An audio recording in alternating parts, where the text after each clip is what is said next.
আসসালামু আলাইকুম। আল্লাহর বান্দা নবীর উম্মত, আজকে পবিত্র জুম্মার দিন। জুম্মার উসিলা করে কোনো দোয়া করলে আল্লাহ কবুল করে। আপনার জন্য, আপনার আব্বা আম্মার জন্য এক আল্লাহর কাছে দোয়া করতাছি, নামাজ পড়ে আপনি শুধু আমিন বলেন। হে আমার রব, এই ব্যক্তির বাবা মার জীবনের গুনাহ মাফ করেন।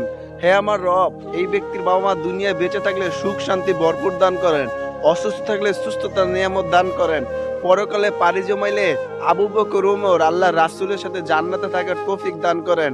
হে আমার রব, যে ব্যক্তি এই দাওয়াতটা শুনতাছে, এই ব্যক্তির দিনের আলোতে রাত্রের অন্ধকারে শিরকি বেদাতি যত প্রকার গুনাহ করছে আল্লাহ, কেউ জানুক বা না জানুক, আপনি তো জানেন আল্লাহ, এই ব্যক্তি ফেরেশতা না, এই ব্যক্তি মানুষ আল্লাহ, চলতে ফিরতে ভুল হয়ে গেছে আল্লাহ, আপনি রহমান রহিমের উসিলা করে তাকে মাফ করেন, তার দুনিয়ার জিন্দেগি আপনি সুন্দর করে দেন, দুনিয়ায় কাজ কাম বরকত দান করেন, পেরেশানি থাকলে মুক্তি দান করেন।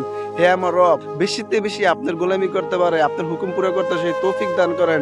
হে আমার রব, এই দুনিয়াতে বিদায় নেওয়ার পরে জান্নাতে উত্তম বদলা আল্লাহ রাসূলের সাথে দেন। হে আমার রব, আপনি রহমান রহিমের উসিলা কইরা এই ব্যক্তিকে তার বাবা মাকে নিয়ে আপনার সাথে দিদার করার তৌফিক দান করেন। হে আমার রব, আপনার উসিলা করে, আপনার প্রিয় নবী হযরত মুহাম্মদ সাল্লাল্লাহু আলাইহি সাল্লামের উসিলা কইরা আপনার এই গোলামের দোয়াকে আপনি কবুল করেন।